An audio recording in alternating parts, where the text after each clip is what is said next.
Job లేక ఇబ్బంది పడుతున్నారా? అయితే మెడికల్ కోడింగ్ మీకు మంచి ఆప్షన్. వెంటనే కాల్ చేసి కోర్సులో జాయిన్ అవ్వండి.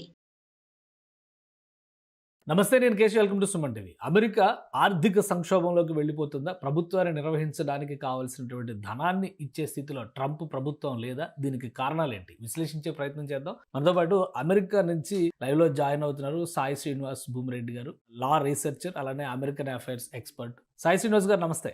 నమస్తే సార్. ఏంటి అమెరికా ప్రభుత్వం నడిపించడానికి ప్రభుత్వానికి కావలసిన నిధులు ఇచ్చుకునే స్థితిలో ప్రభుత్వం లేకపోవడం, ఇది చాలా ఆసక్తికరంగా ఉంది. ఒకవైపు ఉద్యోగాల కోత ఇవన్నీ ఒకలా ఉంటే, మినిమం ఎక్స్పెండిచర్ కూడా ఇప్పుడు పార్లమెంట్ ఆమోదంతో, అంటే అక్కడ సెనేట్, కాంగ్రెస్ ఈ రెండు ఉన్నాయి కదా, వీటి ఆమోదంతో ఖర్చు చేయలేని స్థితిలోకి ట్రంప్ ప్రభుత్వం వెళ్ళిపోయింది అనేది వస్తుంది. ఎంతవరకు నిజం ఇది? మామూలుగా అంటే దీన్ని షెడ్ ఉంది, మనం ఏదో పెద్దగా చూడాల్సిన అవసరం అయితే లేదు సార్. ఇది part and parcel of the ఒక రాజ్యాంగ వ్యవస్థ నడిచేటప్పుడు ఒకరి అధికారాన్ని ఇంకొకరు ఓవర్ రీచ్ చేయాలన్న టైంలో తప్పకుండా ఈ రాజ్యాంగం అనే ఒక వ్యవస్థ ఆపుతాది మిమ్మల్ని అనేది చెప్పడానికి ఇది కొంచెం ఒక రకమైన ప్రూవింగ్ సార్. అంటే ఇలాంటివి ఈ రాజ్యాంగంలో జరుగుతాయని. కాంగ్రెస్ కి సార్, కాంగ్రెస్ అంటే ఏం లేదు, house of representatives and senate కి ఈ డబ్బులు ఎలా ఖర్చు పెట్టాలి అనే అధికారం ఈ కాంగ్రెస్ కి మాత్రమే ఉంటది. అంటే ఇంకా ఎవరికి గానీ ఏ వ్యవస్థ కానీ ఉండదు. సో దీనికి ఒకేలా ఆ ఖర్చు పెట్టాలి అనుకున్న టైంలో ప్రెసిడెంట్ ఏం చేస్తారంటే, అంటే ప్రెసిడెంట్ ట్రంప్ కానీ ఆ రోజున్న అధ్యక్షులు మాత్రం ఒక చిన్న బిల్ అనేది పెడతారు సార్. అంటే ఏంటంటే, నేను ఇంత ఖర్చు పెట్టాలనుకుంటున్నాను, దీంట్లో ఖర్చు పెట్టాలనుకుంటున్నాను, ఇవి ఖర్చు చేయాలని ఉన్నాను అనుకుంటారు. సో అది ఫిబ్రవరి నుండి, అంటే ఈ అక్టోబర్ 1 కన్నా ముందు ఒక 7-8 నెలల నుండి ప్రిపరేషన్ జరుగుతుంది. అంటే బడ్జెట్ అనేది ఎలా ప్రిపేర్ చేయాలి, ఎవరికి మనం కోతలు విధించవచ్చు, ఎలా ఈ బడ్జెట్ అలొకేట్ చేయాలి అనమాట. సో ఇది దీని తర్వాత కాంగ్రెస్ లో పెడతారు సార్. కాంగ్రెస్ ఏంటంటే, కాంగ్రెస్ లో ఆమోదించకపోయినా ఒక అనా పైసా కూడా ఖర్చు పెట్టడానికి ఇది ఉండదు సార్. దాని ద్వారానే ఈ రోజు మనకు షట్ డౌన్ అనేది వచ్చింది. ఓకే. సో అసలు ఈ బిల్లు పాస్ కాకపోవడానికి రీజన్ ఏంటి? ఎందుకంటే ఇప్పుడు ఎగువ సభ దిగువ సభ చూస్తే మీరు అన్నట్టుగా కాంగ్రెస్లో క్లియర్ మెజారిటీ ఉంది కాబట్టి ట్రంప్ అధికారంలో ఉన్నారు అని స్పష్టంగా కనిపిస్తుంది. అలానే ఎగువ సభలో కూడా, సెనేట్లో కూడా రిపబ్లికన్స్కి మెజారిటీ ఉంది అని మనం రాష్ట్ర ప్రెసిడెంట్ ఎలక్షన్స్ రిజల్ట్స్ సందర్భంలోనే మనకు అర్థమైపోయింది. కానీ ఇప్పుడు బిల్లు పాస్ కాకుండా అడ్డుకుంటున్నది ఎవరు? ఎందుకు దాన్ని పాస్ చేయించుకోలేని స్థితిలోకి, ప్రపంచ దేశాలను కమాండ్ చేస్తున్న ట్రంప్ బిల్లు పాస్ చేయించుకోలేని స్థితిలోకి ఎందుకు వెళ్ళారు? సార్, ప్రపంచ దేశాన్ని ఏమన్నా కమాండ్ చేయడానికి కానీ, అంటే సో ఎక్కడే కానీ రూల్స్ రెగ్యులేషన్స్ లేవు కాబట్టి హీ కెన్ కమాండ్ ఏమో సార్. కానీ అంటే ఒక సొసైటీలో వర్క్ చేసేప్పుడు, అంటే ఆ రాజ్యాంగ వ్యవస్థ ద్వారా ఆ ప్రెసిడెంట్ అనే ఒక అధికారాన్ని తను చేజిక్కున్నాడు కాబట్టి, సో తప్పకుండా రాజ్యాంగ విలువలతోనే తను వర్క్ చేస్తాడు సార్. అందుకే అతను పాస్ చేసుకోలేకపోయారైతే నా ఒపీనియన్. అండ్ వన్ థింగ్ ఏంటంటే, so there are 2 reasons sir. ఎందుకు ఈ బిల్ పాస్ కాలేదు, ఎందుకు అగ్రిమెంట్ రాలేకపోతుంది రిపబ్లికన్స్ కి డెమోక్రాట్స్ కంటే, సింపుల్ రీజన్ ఏంటంటే, సో ట్రంప్ అధికారంకి వచ్చిన తర్వాత ఈ మెడికేర్, ఒబామా కేర్ అనేది మనం ఎక్కువ చాలా సార్లు వినిటాం. సో దీంట్లో కట్స్ చేయాలి, ఈ సబ్సిడీస్ అనేది రిమూవ్ చేయాలి, దీంట్లో ఎక్కువ దీనికే స్పెండ్ చేస్తున్నాము, లేకపోతే దీంట్లో ఏదో చిన్న లూప్ హోల్స్ అనేది ఉన్నాయని తను ఎప్పటి నుండో క్లెయిమ్ చేస్తున్నారు.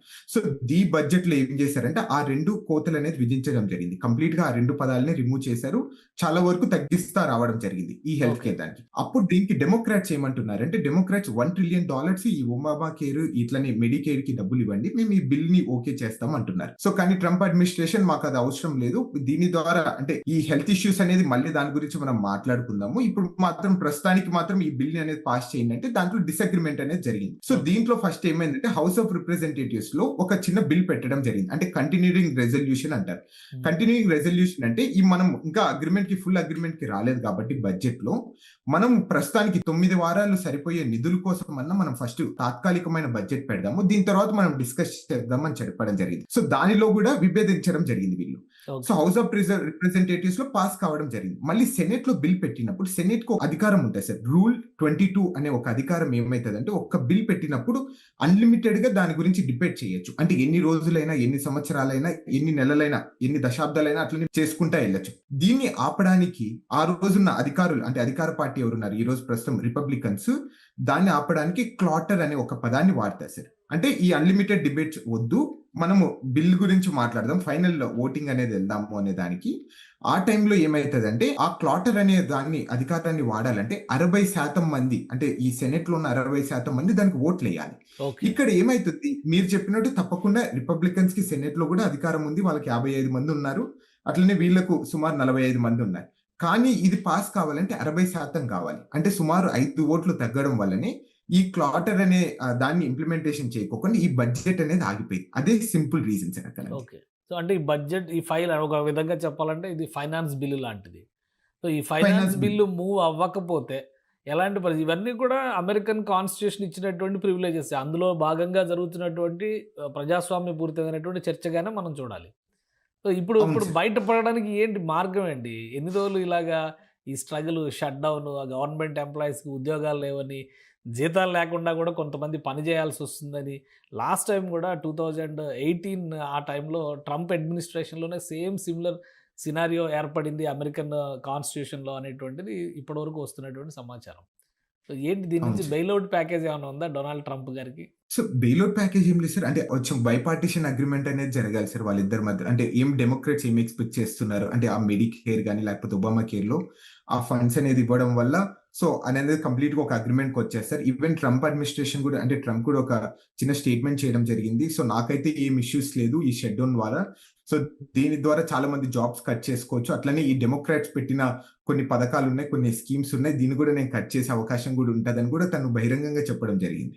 ఆయన డెసిషన్ తీసుకుంటే ఇవన్నీ కట్ చేయొచ్చా? మళ్ళీ ప్రభుత్వ ఉద్యోగాలు కూడా దాదాపు 1,00,000 ఉద్యోగాలు పోతాయని చెప్పారంటున్నారు. 86 లక్షల మంది రోడ్డు మీదకొస్తారు. కాంట్రాక్ట్ ఉద్యోగాలు ఇవి కూడా అన్నీ కలుపుకుంటే ఒక 86 లక్షల మంది రోడ్డున పడే పరిస్థితి ఉంటుందంటున్నారు. సో ఇవన్నీ యథేచ్ఛగా డొనాల్డ్ ట్రంప్ ఒక ప్రెసిడెంట్ ఆఫ్ అమెరికాగా డెసిషన్స్ తీసుకోవచ్చా? ఈ సిట్యుయేషన్ ఉపయోగించుకొని తనకు అనుకూలంగా? సార్ అంటే తను తీసుకోగలదా? తీసుకోలేదా? అని మనం పక్కన పెడితే మాత్రము అంటే అది ఇప్పుడే గాని ఇంతవరకు గత 20 సంవత్సరాల నుండి ఎప్పుడు జరగలేదు సార్. అంటే 1980 నుండి ఇలాంటి షట్ డౌన్స్ అనేది జరుగుతున్నాయి. అది ఏమన్నా కొన్ని అక్కడక్కడ చిన్న చిన్న జాబ్స్ పోయినాయి తప్ప ఇక్కడ ఎంత మనం అనుకున్నంత ఫిగర్ అయితే ఎక్కడ పోలేదు. సో కానీ నా ఆర్గ్యుమెంట్ అంతా ఒకటి సార్. ఒక్కసారి ఏదైనా గాని ఒక సిస్టానికి డ్యామేజ్ అయినా గాని కొంతమంది ఎంప్లాయీస్ ని తీసేసినా కానీ అది మళ్ళీ రికవర్ చేయడం చాలా కష్టం సార్. ఇప్పుడు ఫర్ ఎగ్జాంపుల్ లాస్ట్ టైం చెప్పిన అంచనాల ప్రకారము సుమారు $3.1 బిలియన్ ఈ షట్ డౌన్ వల్ల లాస్ అయిపోయారు. అంటే విచ్ కెనాట్ బి రికవర్డ్ అంట. ఓకే. సో $3.1 బిలియన్ అంటే ఎంతమంది ఉద్యోగాలు పోయి ఉంటాయి, ఎంత వ్యవస్థ స్తంభించిపోయింది, ఎన్ని స్కీమ్స్ అనేది కట్ అయిపోయింటాయని ఒక సింపుల్ దాని ద్వారా మనం అర్థం చేసుకోవచ్చు సార్. అంటే and one more thing sir, last time 35 days అనేది షట్ డౌన్ జరిగింది. ఈ రోజు మనం ఇంకా ఫస్ట్ డే లోనే ఉంటున్నాం. సో అలానే దీని గురించి మనము 2 టైప్స్ ఆఫ్ థింగ్స్ గురించి ఆలోచించుకోవాలి సార్. ఒకటి essential and non essential sir.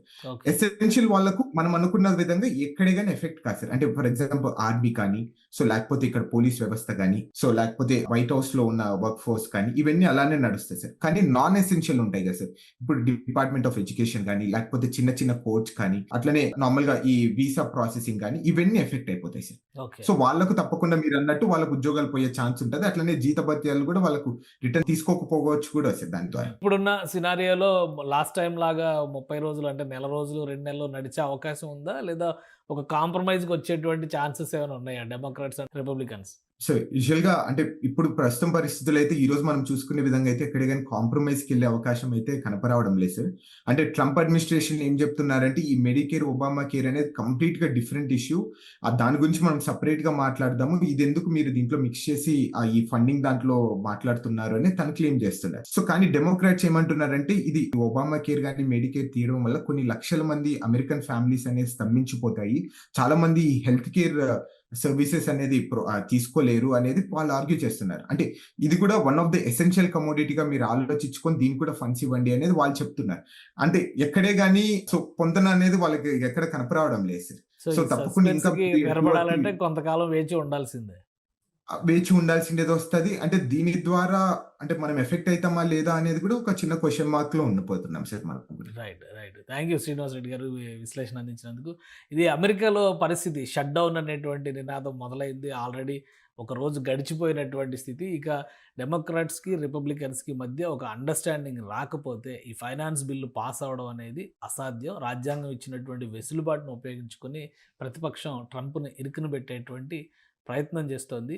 ఈ షట్ డౌన్ కంటిన్యూ అయితే అమెరికా పైన తీవ్ర భారం పడేటువంటి అవకాశం, ముఖ్యంగా సామాన్య అమెరికన్లు ఎవరైతే పదే డొనాల్డ్ ట్రంప్ అడ్మినిస్ట్రేషన్ చెప్తుందో ఆ సామాన్య అమెరికన్లే నలిగిపోయేటువంటి పరిస్థితి ఉంటుందని సాయి శ్రీనివాస్ రెడ్డి గారు విశ్లేషిస్తున్నారు. ఇది స్పెషల్ డిస్కషన్. Keep watching.